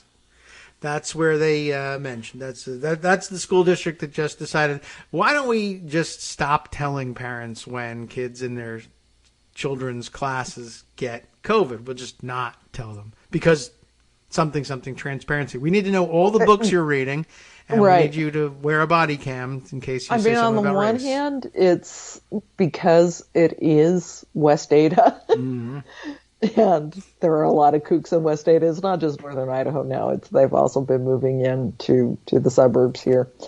You can just assume that there are positive cases I guess of COVID in the school. It's Maybe a given now. So I think that's probably the attitude of, why bother? Because everybody knows, they still have to inform parents if kids have head lice. That's serious. Right. But what if the lice have COVID? You don't tell. Right. So I can tough. see that attitude. Well, we're all going to get it anyway. So why bother? I guess that's an alternative explanation. How about we print one laminated letter and just pass it around? It's almost at that point. Okay. Well, that explains part of it. But that we're going back to crisis standards of care. We were out of it for all of, started back in September. The entire state was under it. Mm-hmm. And I think we've had maybe a 5-week, 6-week lifting of it, and now it's back again. Well, that's one of those things with those pandemics. You just, you're on the downslope of a spike and just say, that's it. There'll never be another spike. This is the 5th spike, but there'll totally never be a 6th. Masks off, everybody. Oh, all right, a new variant. Now we're back in again. And I'm sure they'll do it on the downslope with this one, too. Except in Idaho, it wasn't masks off because right. Who's wearing masks? I had to go to the store last night, and I don't know, maybe a quarter of people were in masks. Well, that sounds like a lot, probably, for your state, anyway. The quarter that wear it are in your corner of the state. Pretty much. Okay. Well, yeah. Well, we got problems. But, anyway, I just thought we would focus on your problems in particular today. Thank you. It's Congress is out. So, there's nothing else to do, right? The perennial problem of Joe Manchin is receded a tiny bit. Right. He's not dominating the headlines. He's home. Although I see some other ones. Thanks to Politico, a big debate happening on Twitter whether Chuck Schumer pushed too hard and should have known what Manchin was doing, and all of the supposed moderate senators are mad that Schumer forced them to do these votes and didn't something Schumer, as if these votes were, defund the police or... Yeah, I mean, everybody said what they were going to do with the vote and declared themselves ahead of time, and, a significant portion of the caucus said, we know what the vote count is, but we know we have to take this vote. And there wasn't very much dissent, although I guess that dissent, if they stayed quiet, now they feel like they have to speak up and say, why did they make us do this? All right. Well, I mean, as if I think that their ire should be directed to Joe Manchin personally and to Kirsten Sinema. Yeah. They could have made this go away by changing their vote, and then, the problem solved, and then if they still want to focus, it wouldn't take them out of the headlines. And maybe Democrats could stay in the majority after this November. Sure. Maybe. It might have been a thought, but I guess so. So I guess they're mad at having to have taken the vote and not getting into the benefit of it, but that's a I don't know how strategic much decision. of it's true, how much of it's Politico being Politico, how much of it is maybe some disgruntled senior aide could be bitching right. about it. Yeah. I might have to find a new job if my boss loses, so that makes me angry. Yeah, okay. Well, all right. they can complain about that, I suppose. But yeah, nothing changes, and we're still stuck with the filibuster. We knew that what the vote count was going to be, and it came out just like everybody thought. So there's that. We weren't wrong about that, but what are they out for a couple of? This is an extensive recess. No, or just short? this week. Okay, all right, just this week, because they still do have to come back and figure out how we don't shut down government on February 18th. Yeah, that's like less than. Well, it will be 3 weeks away when they return. I guess just under 3 weeks. Good reason, and by the way, all talk of pushing for some sort of talking filibuster, whether demonstrative or realistic or what, I don't know, for the voting rights bill has evaporated. It was the vote and everybody go away. Are they? Is that the end of it for now? Is it something they think they'll bring back? I think that they're probably still working on it. I know for his part, Merkley is still trying to figure out a way to make it happen, and making the case again in Politico. Mm-hmm. But this is an okay story. Yeah. That the fear that McConnell is going to exploit it is overblown. Okay. Because the one thing they care about, tax cuts, judges, they don't have to really push any kind of policy thing because they have the Supreme Court to do it now. Right. The only thing Mitch McConnell wants to do, and most Republicans want to do, is get radical nominees into seats and cut taxes. They don't have a lot in terms of policy, and a lot of the stuff that they have policy is fairly small bore and can be done in a bipartisan way. So Berkeley's working hard to try to say, this fear is overblown. That's Sinema's supposed opposition to it. Because that, is just not how they roll. They don't particularly care that much about policy stuff. And they've got the courts to do all of the radical stuff anyway. Yeah. All right. So they're not. So he's I think going to continue to work on it. I think that it is futile. Oh, yeah, with the two of those. Manchin seems likelier to me that Manchin comes around the cinema at this point. But what do I know? For that specifically, although he's been, I've to put it kindly, of two different minds. It seems even on the talking filibuster specifically. I've heard him say yes. I've heard him say no. Yeah, he said that's a great idea. Make them work. Make them talk. Don't let them do that. So Manchin. Okay. What you can say about Manchin is that either he's dumb and doesn't remember day to day what he says and what he promises, or he's extremely canny and is just really good at stringing people along. Neither position is great. Whichever way, what he has done is string people along, both on filibuster, on voting rights. Because, again, what they were voting on, what they were trying to get the filibuster broken on, was the Freedom to Vote Act, which is the one he wrote with the help of other senators when he rejected the For the People Act. This was Joe Manchin's bill. Yeah. But he can't be bothered. Not I don't know what goes on in that brain of his. But I do know that he has been very effective at stringing Biden and Schumer and all of the other Democrats along. He's been in every meeting. They talk to him all of the time. They didn't come up with these strategies, the idea that they could separate the bipartisan infrastructure bill from Build Back Better, because they were close to getting him. They didn't pull that out of thin air. They really truly thought that they had Manchin at least ready to make a deal. And boom, he's not. It's off the table. So I have no idea what motivates him. I have no idea what's going on with him, but I don't blame it on Biden and Schumer for thinking that he was working with them, because he gave every appearance of doing so. Yeah. Are we working together? Yes, we are. All right, then. what a fool. I can't believe you think you're working with him. Although that does, I guess sometimes that criticism comes from the left too, where we say, why do you think you're working with him? Yeah. That's actually a good question. Clearly you can't trust this guy. Yeah. Well, all right. I don't know what to make of him either. And it seems like if anything happened as between him and Sinema, is almost like he started reading the profiles of Sinema and people saying, we can't figure her out. She's such a mystery. And he said, that's cool. I should do that.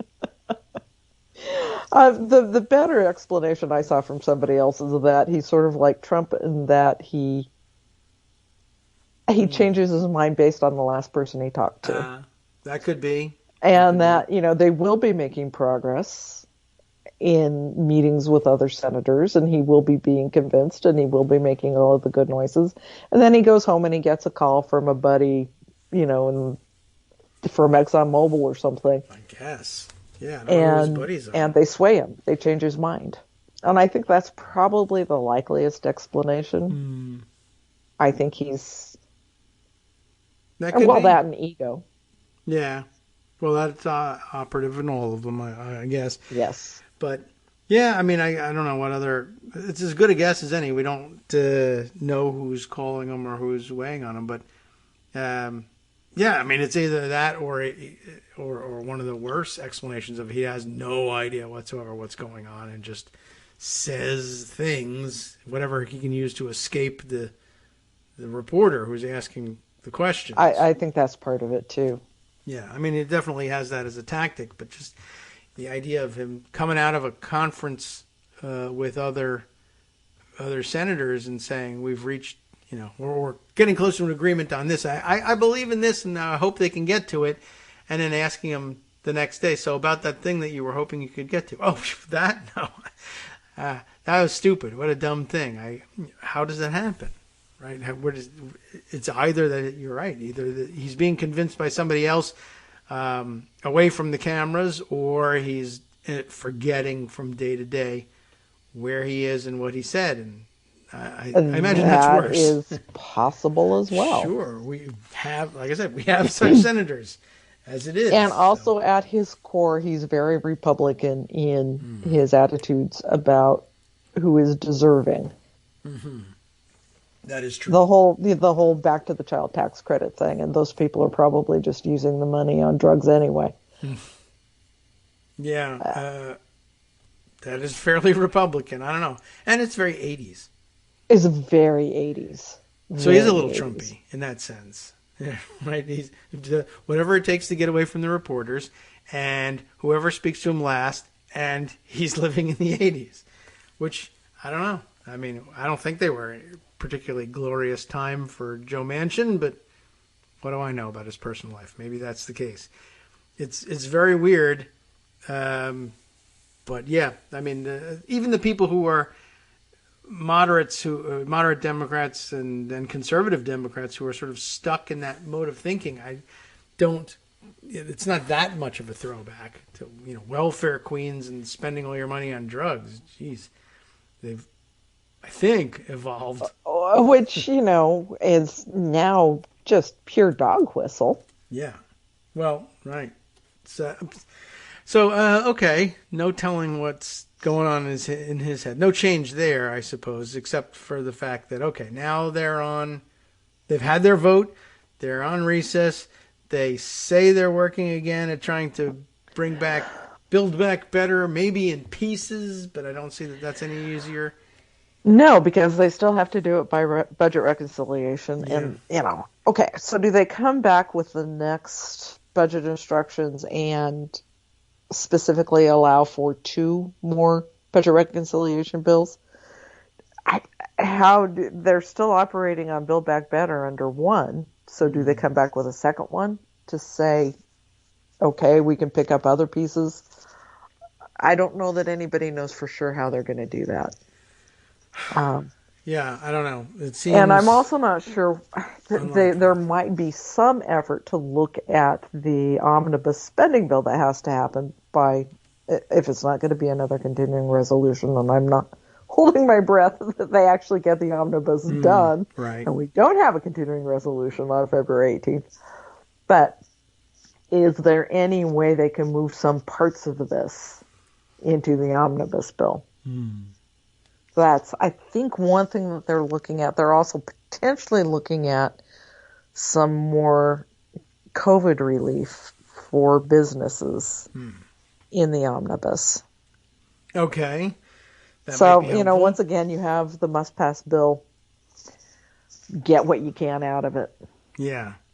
Although, Except for Republicans, it's not must-pass. They know they can get another continuing resolution out of it, and they want to get another continuing resolution out of it because that means Biden is still operating under the last Trump budget. Right. Yeah, that's the sad part of it.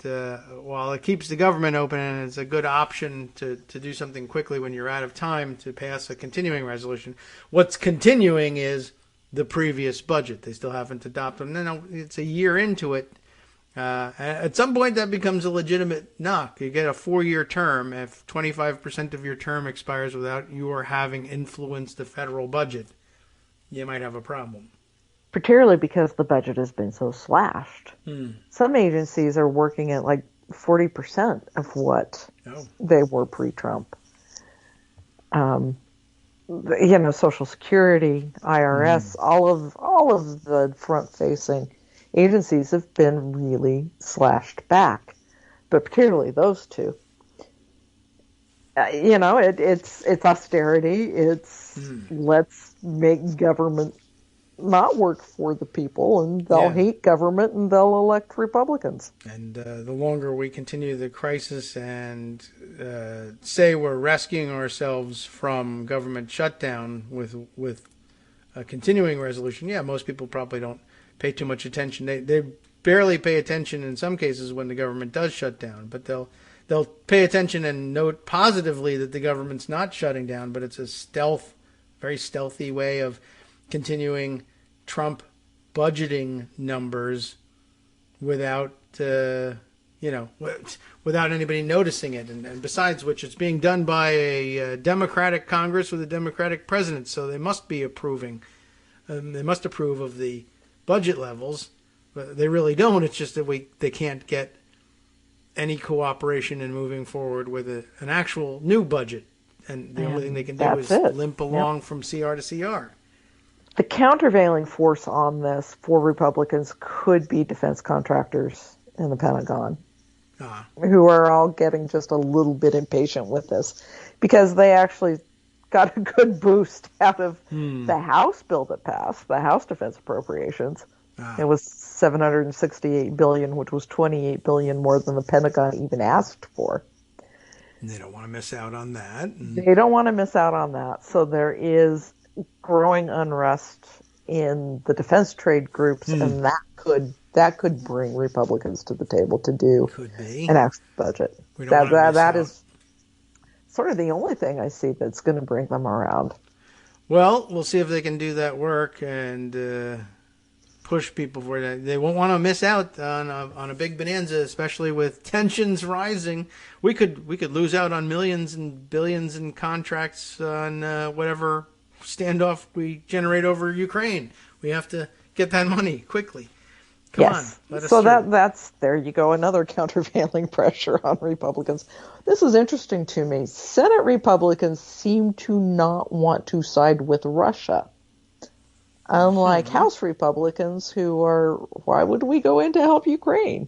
Because the Tucker Carlson divide in Congress, in the Republican Congress. I guess I don't know what does it, although senators have always sort of fancied themselves more, statesmen and players in international relations by virtue of being the upper house and such. But, and of course, you have to play to a much larger constituency. So you always get the kookier kooks in the House. But it is interesting, that divide. And of course, the Tucker Carlson going on TV with the we should be on the Russian side and all this it's a new twist for conservatives. It's interesting to watch. It is so bizarre, Kagro.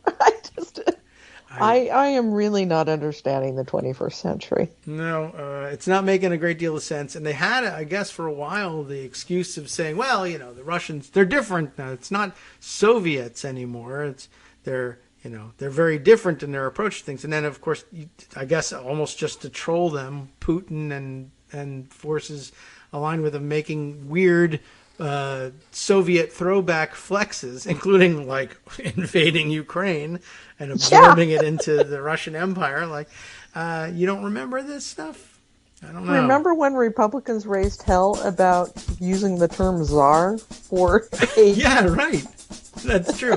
And that was, it's pre-communist. What are you talking about? Why does that bother you so much?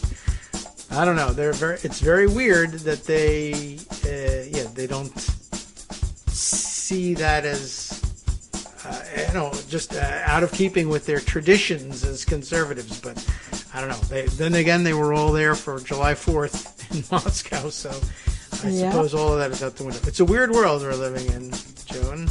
I don't understand it anymore. I just don't. Yeah, all we can do here is document the atrocities. The atrocities and the difficulties in understanding them. But I appreciate your coming by to do just that, and I'm glad we got to talk a lot about Idaho today, and also that you straightened some things out for us, so we get a better understanding of the reading we did. Appreciate it.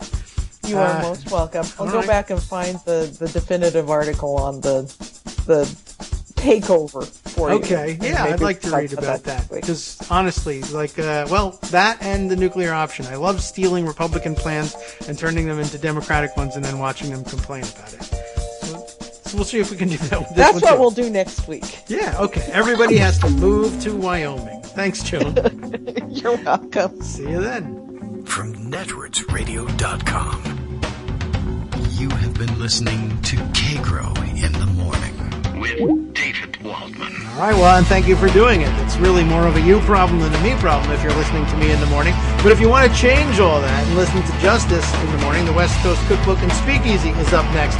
Probably a lot less focus on Idaho, but a lot more focus on, for instance, the Trump fake electors plot imploding. Stay tuned and find out more.